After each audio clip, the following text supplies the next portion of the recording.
Hi everyone, welcome back to our story, Alone on the Wide Wide Sea by Michael Morpurgo.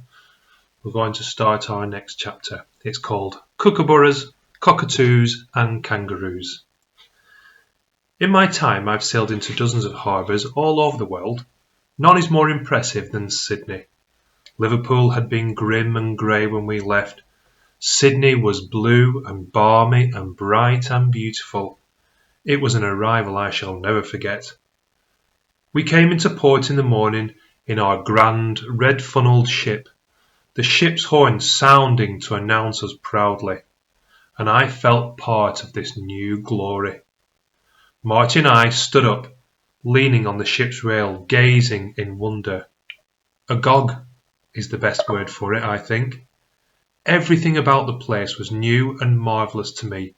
The warmth of the breeze, the hundreds of sailing boats out in the bay, white sails straining, the majesty of Sydney Harbour Bridge, the red-roofed houses on the hillsides all around, and the sea. I never knew blue could be so blue. Nowhere could have been more perfect.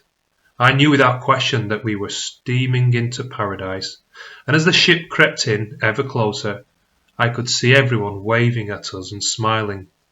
We waved back. Marty put his fingers in his mouth and whistled. I was filled with sudden hope. I was aglow with happiness, and so was Marty. He had his arm around my shoulder. "I told you, Arthur, didn't I?" he said. "A brand new country. We'll be all right now." In all the bustle and chaos on the dockside, they gathered all of us children together, gave us a roll call, and then, without telling us why, began to split us up into groups. When I saw what was happening, I stayed close to Marty, as close as I could. The last thing I wanted to do was to get separated from him. But that's just what they tried to do. Marty grabbed my arm, held onto it, and told me to stay right where I was beside him. Quick as a flash, he said, "Him and me, mister. We're cousins. Where Arthur goes, I go. Where I go, Arthur goes." The man ticking our names off his list said it was quite impossible, that arrangements had already been made and that they couldn't be changed. He was adamant and bad-tempered too. He shouted at Marty to button his lip and do as he would do. Like everyone else on the dockside, he spoke English, but it didn't sound the same language as it had done in England at all. I recognised the words, some of them, but the sounds they made were different and strange. Marty didn't shout back and scream, he didn't jump up and down. Marty, I discovered, had his very own individual way of dealing with authority. He spoke very quietly, perfectly politely, fixing the man with a steady stare. "We are staying together, mister," he said, and we did too, which is why I found myself late that morning sitting beside Marty on a bus heading out of Sydney and into the open country. There was 10 of us on that bus, all boys, and as I looked around me, I was relieved to see that only one of the boys from my cabin was there. It was Wes Snarky, the one that Marty had thumped the day on the deck. He'd never given me any trouble since, so that didn't bother me. Lady Luck really had smiled on me. Well, that's what I thought at the time anyway. The driver, who seemed chatty, a cheerful sort of bloke, told us he was taking us to Cooper's Station, a big farm, over 300 miles away. It would take us all day to get there. Best to settle down and sleep, he said, but we didn't. None of us did. There was too much to look at, too many wonders that I'd never seen before. For a start, there were wide open spaces, hardly a house in sight, hardly any people either. But that wasn't all that amazed me that first day in Australia. All the animals and the birds were as different and strange to us as the country itself. The bus driver told us what they were, and it turned out the names were as odd as they were themselves. Kookaburras, cockatoos, kangaroos, possums. They didn't even have the same trees we had back home in England. They had gum trees and wattle trees instead. This wasn't just a different country we were in, it was more like a different planet. And the scrubby surface of this planet seemed to go on and on, flat on every side as far as the horizon, which shimmered blue and brown and green. and the towns we drove through were like no towns I'd seen before. They had great, wide, dusty streets, and all the houses were low. If you saw another car, it was a surprise. I was hot and dusty and thirsty on that bus, and I thought the journey would never end. But I was happy. I was happy to have arrived, happy not to be seasick anymore. Tired though we were buoyed by the excitement of it all. This was a new adventure, in a new world. We were on a bus ride into Wonderland, and we were loving it, every single moment of it. Evening was coming on by the time we got to Cooper Station, but we could still see them. We could see it was a place on its own, way out in the bush, and we could tell it was a farm. I mean, you could smell it straight away, the moment we clambered down off the bus. There were huge sheds all around, and you could hear cattle moving and shifting around inside, and from further away in the gloom there was the sound of a running creek, and ducks quacking raucously. A gramophone record was playing from the nearby farmhouse, which had a tin roof and a veranda all around it. I thought at first that was where we'd all be living, but we were led past it, carrying our suitcases down a dirt track and into a compound with a fence all around. In the centre of this was a long wooden shed, with steps at one side and a veranda. "Your new home," the man told us, opening the door. I didn't take much notice of him, not then. I was too busy looking around at me. The gramophone needle got stuck as I stood there. I can never think of Cooper Station without that stuttering snatch of a hymn repeating itself remorselessly in my head. What a friend we have in Jesus, have in Jesus, have in Jesus, have in Jesus. I wasn't to know it then, but it was an eerie overture that heralded the darkest years of my life. Next chapter, Cooper Station and Piggy Bacon and God's Work.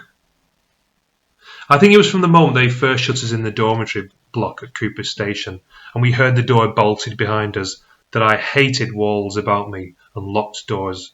I never lock the doors of my house, even now, never. Ever since Cooper Station, doors and walls have made me feel like a prisoner.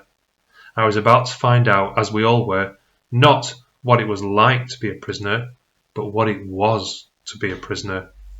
Worse still, we were slaves too. I had a lot of time to think things over since. I'm still very angry about Cooper Station, about what they did to us there. But we weren't the first. 200 years or so before we were sent out from England to Australia, others had made the same journey that we did. They had come in chains, in the stinking bowels of transport ships. We may have come on a beautiful ship, with pillar-box red funnels and an orchestra, but we were prisoners just like them. And they must have very soon discovered, as we did, that you weren't just a prisoner, you were a slave as well, and that when you're a slave, they don't just take away your freedom, they take away everything else as well, because they own you. They own you body and soul, and the soul, we were about to find out, was particularly important to our owners. I can't pretend I had any understanding of all this then, lying there clutching my lucky key in the sweltering darkness of the dormitory during my first night at Cooper Station, but I knew already that the dream had died. Marty lay on the bunk next to me, stunned to silence like the rest of us. He cried that night. The only time I ever heard Marty cry. I knew now that this brand new country we'd come to was not paradise after all. It was, as we were soon to find out, hell on earth.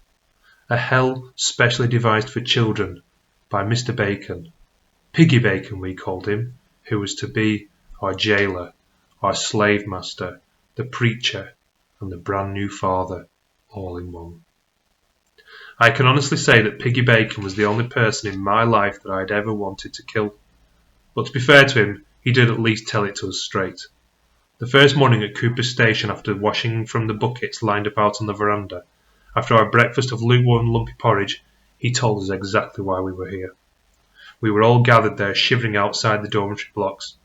Mrs. Bacon was at his side, in her blue dungarees and flowery apron, tiny alongside his great bulk. He was a great, thick-set bulk of a man, red-faced, with short, cropped ginger hair and a clipped ginger moustache, and little pink eyes. Even his eyelashes were ginger. He always seemed to me like a man on fire, a man about to explode. His vast stomach looked as if he was only just held in by his checked shirt and broad belt, a belt that everyone would have good cause to fear as the months passed. He wore knee-length boots, which he'd whack irritably from time to time with the sticks he used to carry, the same stick he would use for punctuating his speeches like this one. These speeches always turned into sermons. Sometimes he'd carry a whip for cracking at the dogs, and the cattle or the horses, or us if he felt like it. Stick or whip, it didn't matter to us. We came to fear both just as much. Mrs. Bacon smiled the same fixed nervous smile that the day I'd so often saw afterwards. We didn't know the reason she was so nervous, not then. She seemed shrunk inside her dungarees. I think she always wore the same blue dungarees, only her aprons ever changed.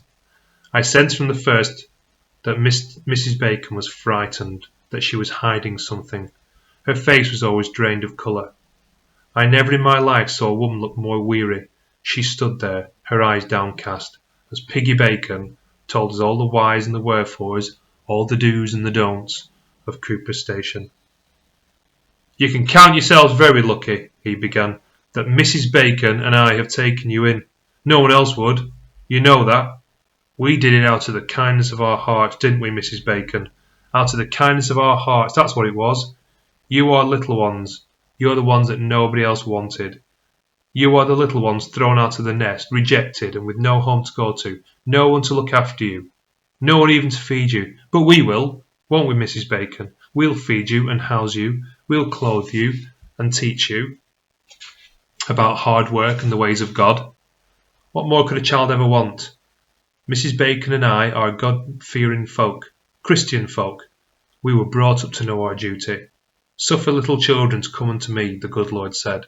So we are doing his will, and this we shall train you, so you can do it well. A child is born sinful and must be bent to the will of God. That is now our task.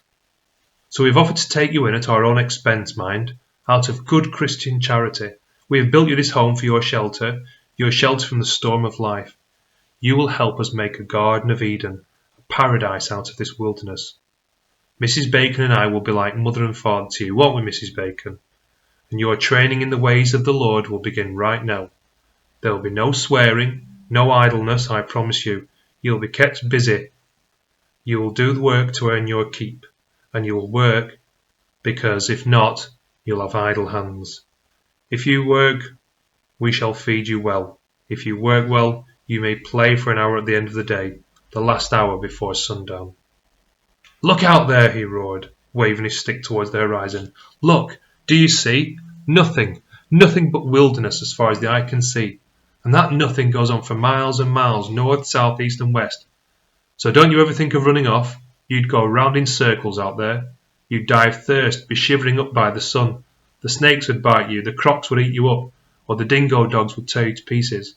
And even if you survived all of that, the black fellows would soon find you, and they'd bring you right back here to Cooper Station. Isn't that right, Mrs. Bacon? Mrs. Bacon did not respond. She just stayed there beside him, eyes still lowered while he ranted on. When she thought he'd finished, she walked away towards the farmhouse, followed closely by her dun-coloured dog, a furtive, frightened creature like his mistress, who slunk alongside behind her, his tail between his legs. But Piggy Bacon had not finished, not quite. He glared after her, and then slapped his boots with his stick. It's God's work we're doing, God's work. Always remember that. And so, to God's work we went. See you next time.